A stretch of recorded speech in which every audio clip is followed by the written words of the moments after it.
Il y a 4 ans, j'ai commencé à faire des tractions et comme la majorité, j'ai commencé avec 0 traction et j'étais lourd en vrai.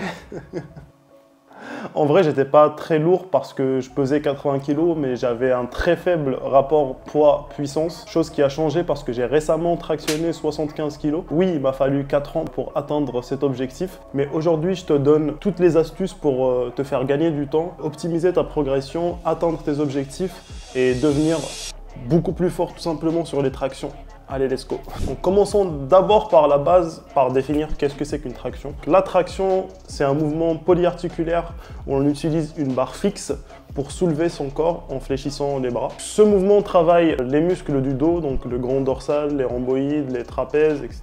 Les muscles des bras, le biceps brachial, le brachial et le brachio-radial, et les muscles de l'avant-bras aussi, et les épaules, donc notamment le deltoïde postérieur et la coiffe des rotateurs aussi. En plus de travailler le gainage parce que les tractions activent les muscles stabilisateurs du tronc, en plus des érecteurs du rachis, pour maintenir le corps stable pendant l'exécution du mouvement. On dit souvent que le squat est le roi des exercices, mais pour moi, la traction est le mouvement qui te permettra d'avoir le meilleur retour sur investissement à la salle pour plusieurs raisons. Parce que de 1, tu as une bonne transférabilité à d'autres mouvements, parce que si tu es fort sur les tractions, tu arriveras à être fort sur tous les mouvements de tirage, que ce soit la machine ou les rowing. Le deadlift aussi, tu auras un très bon grip et un très bon démarrage sur le deadlift. Les tractions te permettront d'avoir un grand dorsal beaucoup plus développé, ce qui accentuera le V-shape. Devenir plus fort sur les tractions va améliorer ton grip, ce qui va beaucoup t'aider sur les deadlifts, chose que j'ai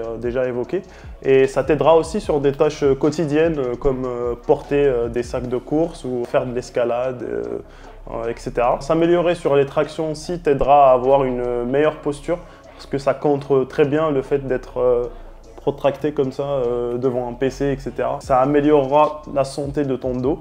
Et aussi, le mouvement du pull-up ou la traction est très accessible.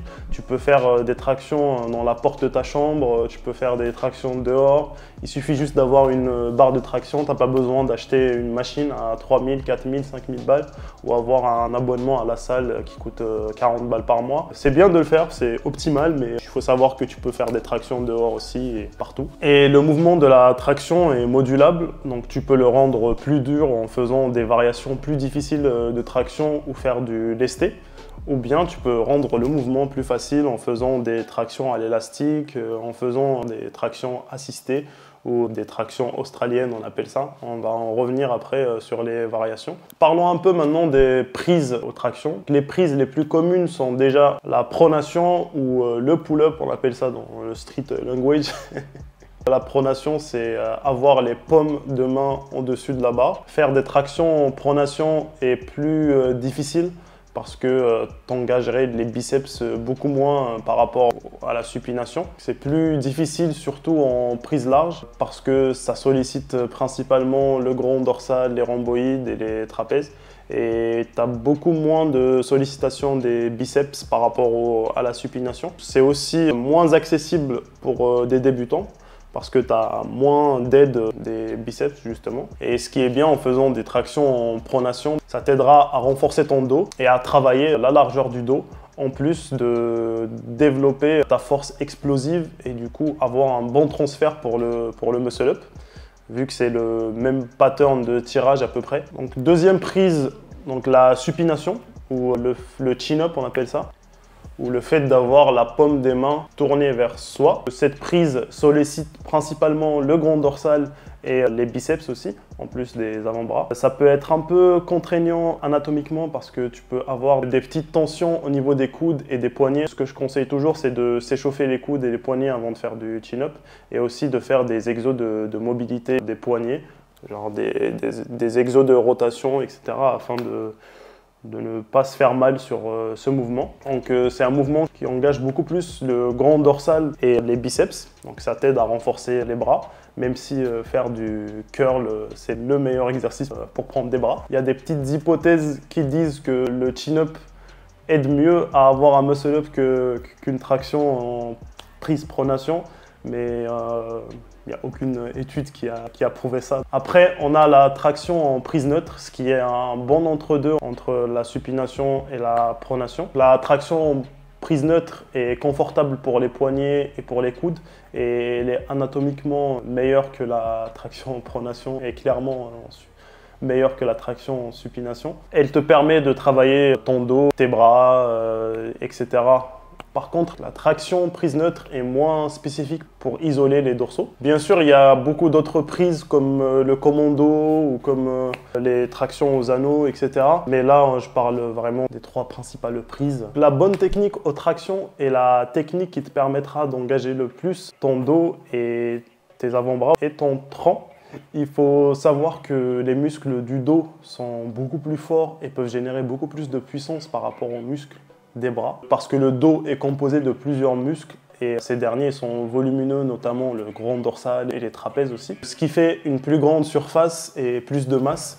Et qui dit plus de masse dit beaucoup plus de potentiel de puissance, contrairement aux bras. Lorsqu'on fait une traction, les muscles du dos et les muscles des bras travaillent en synergie, mais les muscles du dos sont les moteurs principaux et les muscles du bras fonctionnent beaucoup plus comme une aide. Tout ça pour dire qu'il faut apprendre à tirer avec le dos quand on fait des tractions. Une astuce que j'aime bien est de penser à tordre la barre et penser à ramener ses coudes vers soi au lieu juste de tirer pendant une traction, ce qui te permettra d'engager tout simplement les muscles du dos pendant ton tirage, et un exercice qui aide bien à avoir cette connexion cerveau-muscle. C'est le scapula pull que je vous mets juste ici. Cet exercice s'exécute en essayant de faire une traction sans fléchir les bras. Je te donne une petite checklist pour avoir la technique parfaite aux tractions. Tout d'abord, prendre la barre en strong grip pour avoir la paume des mains au-dessus de la barre. Et ça sert à engager un peu plus les avant-bras et à mieux tenir ton grip pendant la traction. Jambes tendues et pieds joints pour engager au maximum les abdos. On appelle ça le hollow body. Faire une flexion panthère ou faire une extension de cheville tout en pointant les orteils vers le bas. Avoir une cage thoracique ressortie et archer légèrement le dos pour mieux l'engager et pour être dans le pattern optimal pour le plus engager ton dos. Et le tips que je viens juste de donner, donc tordre la barre et ramener les coudes vers soi. Après, tout simplement, passer le menton au-dessus de la barre et même plus si tu peux. Pour ceux qui n'ont pas encore leur traction, je sais que l'apprentissage des tractions est dur, très énergivore et a besoin de beaucoup de patience et de persévérance afin de réussir ce mouvement. Ma stratégie après 4 ans de spécialisation dans ce mouvement est de devenir plus fort sur ce pattern de mouvement, donc ce pattern vertical. Et ça, on le fait beaucoup plus en faisant des négatives et en faisant des tractions à l'élastique sur des schémas de répétition bas, donc du 1 à 3 reps à peu près. Faire des tractions australiennes ou du rowing sur une barre à squat, etc. Des tractions en s'aidant avec les pieds, tout simplement. Ça va t'aider justement à accumuler plus de volume sur ce pattern de tirage. Et aussi faire de l'isométrie sur les différentes phases du mouvement. Donc de l'isométrie en haut du mouvement, au milieu du mouvement et en bas du mouvement aussi pour travailler son grip. En plus de faire des mouvements de renforcement musculaire pour avoir un dos plus fort et plus musclé, ce que je te conseille de faire, c'est faire 2 séances pull par semaine. Donc 2 séances où tu commences par travailler l'apprentissage des tractions. Donc tu commences le premier exercice en faisant une des 2 variations. La traction à l'élastique, tu choisis l'élastique qui peut t'aider à faire au moins une répétition. Si tu n'as pas d'élastique, je t'invite à aller à Decathlon et acheter un petit sac d'élastique. Ça peut être le meilleur investissement de ta vie. Et le deuxième jour, du coup, faire des tractions négatives. Qu'est-ce que c'est qu'une traction négative? C'est travailler uniquement sur la phase excentrique. La phase excentrique, c'est la descente du mouvement.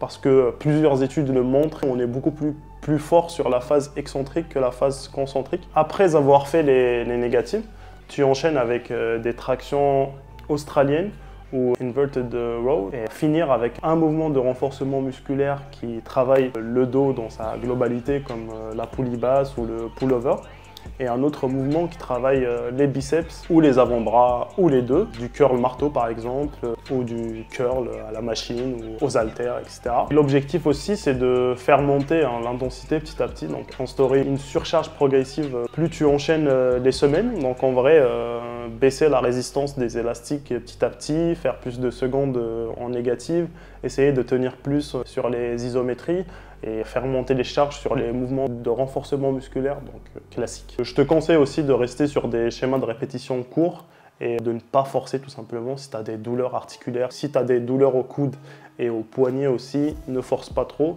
Et je te conseille aussi de t'échauffer, surtout de faire un échauffement articulaire et de commencer doucement. N'hésite pas à me dire en commentaire si tu veux que je fasse une vidéo complète au sujet de l'apprentissage de la traction. Peut-être que ça peut aider quelques-uns d'entre vous. La question que tout le monde se pose aux tractions, c'est quand est-ce que je peux me lester? Spoiler alert, t'as pas besoin de faire 30, 40 ou 50 répétitions avant de te lester. Si tu as des gens qui te disent qu'il faut X répétitions avant de commencer à te lester, c'est soit parce qu'ils sont légers, tout simplement, soit parce qu'ils veulent te vendre un truc, un programme, je sais pas. Moi, personnellement, j'ai commencé à me lester au bout de 8 répétitions aux tractions, mais tu n'es pas obligé de commencer à te lester dès que tu as 8 répétitions, ou si tu as moins de 8 répétitions, tu peux encore te lester. Moi, la guideline que je donne, c'est dès que tu réussis à passer 5 ou 6 tractions de suite, tu peux commencer à te lester en mettant des plus 1,25 chaque semaine.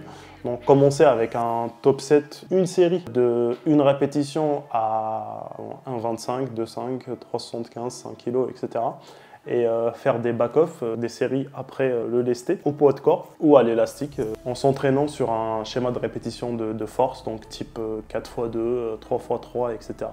Et essayer d'instaurer une surcharge progressive au fil des semaines. Je te conseille aussi de faire beaucoup de séries et pas beaucoup de répétitions. Si tu fais 4, 5 x 3, en vrai, ça te fait un bon volume de travail aux tractions. Et aussi, si tu as le temps, je te conseille de faire du grease the groove. Donc c'est une méthode qui consiste à faire 50% de son max répétition aux tractions toutes les heures à peu près. Moi, c'est ce que je faisais quand j'apprenais les tractions. J'ai mis une barre à traction dans ma chambre. Et dès que je passe la porte de la chambre, je fais 4 tractions. Et petit à petit, je fais monter mon nombre de répétitions. Parlons maintenant de la programmation des tractions en street lifting pour avoir ces fameux 75 kg aux tractions. Il faut savoir que les tractions répondent beaucoup plus au volume et à la fréquence d'entraînement plutôt qu'à l'intensité. Mon approche à moi est de faire beaucoup de tractions à intensité basse et de faire les tractions fréquemment tout simplement. Travailler les tractions sur une intensité basse ou sur du moyennement lourd sur plusieurs séries. Des formats que j'aime bien, c'est 5 ou 6 x 3, du 5 x 5 classique, du 3 x 8, jusqu'à 12 répétitions. Le 5 x 10 aussi peut être intéressant, etc. Donc il faut juste savoir que le format en vrai c'est qu'un outil et c'est pas la finalité en soi. Et pour progresser dans ce mouvement aussi, il faut varier les prises, faire plusieurs variations des tractions. Je vous mettrai des variations dans le chapitre juste après. Et varier les schémas de répétition aussi, ne pas se fixer que sur un 3 x 12 ou que sur un 5 x 2. La programmation de ce mouvement va dépendre beaucoup plus de tes objectifs. Si tu as un objectif de faire monter le max répétition ou de faire monter le 1RM, est-ce que tu es proche ou tu es loin des compétitions, etc. Mais si je te donne un exemple de comment je prog les tractions pour moi et pour mes élèves qui n'ont pas d'objectif de compétition en soi, le jour 1, je fais soit du pull-up ou du chin-up, donc en format compétition, sur un 5 x 5 par exemple. Le jour 2, je fais une variation du mouvement, donc des tractions posées par exemple sur un 4 x 4. J'aime pas mettre beaucoup de répétitions sur des variations de mouvement parce que c'est du travail technique. Et le fait de faire beaucoup de répétitions sur un travail technique, c'est un peu contre-intuitif parce que le fait de faire beaucoup de répétitions va te déconcentrer un peu de ton objectif principal qui est le travail technique. Et le jour 3, donc c'est un jour optionnel, c'est le jour où je mets beaucoup de répétitions et pas beaucoup de séries, donc par exemple un 3 x 8 qui peut aller jusqu'à un 4 x 12 et j'essaye d'incorporer des méthodes un peu intéressantes comme MOM par exemple. Donc MOM c'est faire une série toutes les minutes. Ce jour peut être optionnel, il y a des profils qui digèrent bien un bon volume aux tractions et d'autres qui digèrent pas le volume tout simplement parce que la capacité de récupération est différente d'un profil à un autre. Moi personnellement je change de prise et de variation toutes les 8 semaines et même des fois un peu moins pour éviter l'usure et pour varier un peu le stimulus. J'instaure de la surcharge progressive. Si je commence ma première semaine à 30 kg, je finis pas mon bloc à 30 kg. Je fais du plus 2,5, ça dépend. Moi, personnellement, je fais des jumps moyennement gros, mais ça dépend en vrai des profils. J'applique personnellement de la périodisation par bloc. Je t'invite à voir cette vidéo pour voir les différents types de périodisation. Je mets des mouvements de renforcement musculaire qui correspondent aux objectifs de mes athlètes et de leurs lacunes aussi. Mais le mouvement qui revient le plus souvent, c'est le tirage horizontal ou la poulie basse, ou le face pull qui est le mouvement de renforcement phare pour moi, pour éviter les blessures et pour travailler aussi la partie supérieure du dos, pour améliorer la posture, etc. Si tu sais pas de quoi je parle ou que tu es perdu dans la programmation, etc., je propose des suivis hebdomadaires personnalisés. Avec cette offre, tu auras une programmation qui sera adaptée à toi et à tes objectifs, et cette dernière sera mise à jour toutes les semaines par rapport à ce que tu as fait la semaine d'avant. Tu auras des retours techniques sur WhatsApp après chaque séance, et ça c'est pour que tu puisses pas refaire les mêmes erreurs la séance d'après. Si tu fais de la compétition ou tu as des objectifs de compétition, nous serons à tes côtés pour te délester mentalement et pour que tu puisses avoir la meilleure gestion de match possible. Donc on t'accompagne pour toutes les compétitions nationales et internationales. Pour bénéficier de cette offre, il suffit juste de programmer ton appel. Le lien, il est juste en bas dans la description. Parlons maintenant des variations en street lifting. Donc la première variation et même la plus utilisée, c'est la traction posée. L'objectif, c'est de faire la traction et de poser en haut du mouvement, donc après le passage du menton, sans poser le menton sur la barre du coup. Cette variation, elle permet tout simplement de renforcer ta partie haute du mouvement et réussir à faire le lockout en traction, que ce soit en chin-up et en pull-up aussi. Et c'est justement le sticking point de plusieurs profils justement. La deuxième variation aussi, c'est le stato-dynamique. C'est un peu le même principe que le posé, sauf que la pose elle se fait sur un sticking point. Donc par exemple au milieu du mouvement, donc tu fais ta traction et tu t'arrêtes au milieu, puis tu continues. Donc ça te permet de te renforcer sur ton sticking point justement, donc la phase où tu galères le plus sur la traction. Troisième variation, c'est le dead stop.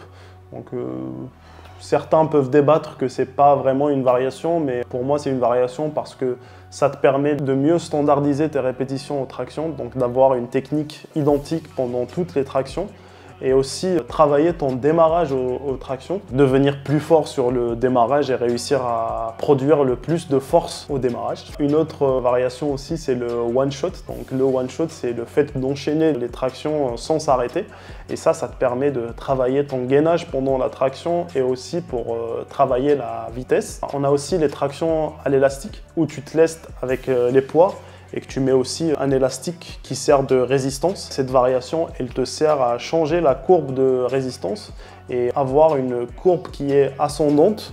Donc plus tu montes, plus c'est dur. Et ça te permet aussi de travailler la partie haute du mouvement, et ça te permet aussi de travailler ta vitesse parce que tu as une résistance qui augmente plus tu fais l'exercice, donc en vrai tu travailles la vitesse. Tu as aussi les tempos posés, les tempos excentriques, etc. Donc le travail en tempo a pour but d'avoir un meilleur temps sous tension. Donc c'est une très bonne variation pour l'hypertrophie du dos. Et aussi c'est une très bonne variation pour mieux comprendre le mouvement, pour mieux travailler sa trajectoire, voir quels sont tes points faibles. Comme j'ai dit au début de la vidéo, on est généralement plus fort sur la phase excentrique. C'est sur cette phase qu'on détruit le plus de fibres musculaires. Donc c'est pour ça que c'est la meilleure variation pour l'hypertrophie du dos, tout simplement. Tu as aussi d'autres variations qui sont un peu moins utilisées, enfin que je vois de plus en plus. C'est des pin pull-up ou chin-up. C'est un peu le même principe que le dead stop, mais c'est beaucoup plus spécifique parce que tu commences ta traction depuis un point mort et ça annule le stretch reflex, un peu comme les dips.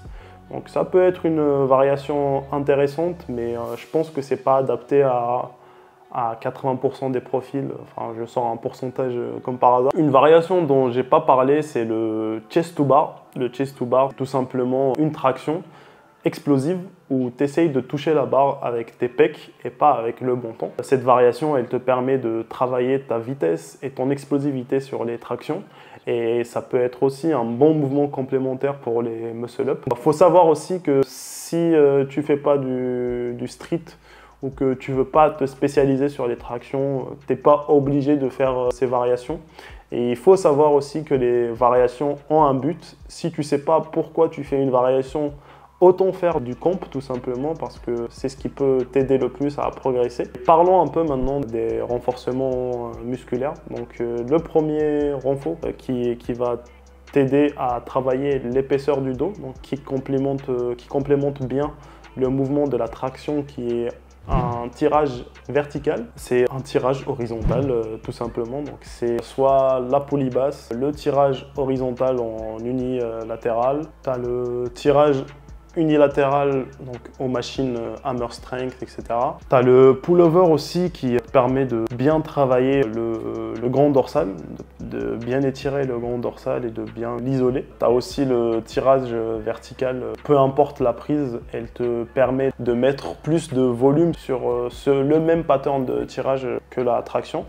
Et ce renfort, en vrai, il peut être intéressant pendant des phases un peu plus spécifiques. Tu as aussi le inverted row ou les tractions australiennes qui peuvent être intéressantes pour les débutants beaucoup plus parce que je pense que c'est le rowing le plus spécifique aux tractions parce que tu as une barre et tu essayes de tirer vers la barre. Pour les épaules et pour la santé de tes épaules et la partie haute du dos aussi, tu as le fly qui est un mouvement très intéressant pour faire de la pré-ab et pour renforcer la coiffe des rotateurs qui est très chiante si tu es blessé dessus et les blessures arrivent très fréquemment sur cette fameuse coiffe. Et aussi le face pull qui permet aussi de renforcer la coiffe des rotateurs parce que tu fais de l'extension d'épaule et aussi pour travailler tout ce qui est rhomboïde, trapèze, deltoïde postérieur, etc. Le biceps, c'est du hammer curl. Tu as aussi plusieurs types de curls, donc comme le preacher curl, etc. Donc, je t'invite à explorer un peu les machines de ton Basic Fit. Après, pour les poignets, pour la pré-ab aussi, tu as du wrist curl et pour les avant-bras, tu as le reverse curl, qui sont des exercices qui sont très intéressants. Je pense que j'ai tout dit sur les tractions. N'hésite pas à me dire en commentaire si tu as des questions. Donc, comme d'habitude, tu likes, tu commentes, tu t'abonnes. Et t'envoies la vidéo à ton pote qui veut apprendre tout sur les tractions. Et si tu as des trucs à rajouter, n'hésite pas à les rajouter en commentaire. Moi, je te dis tchuss!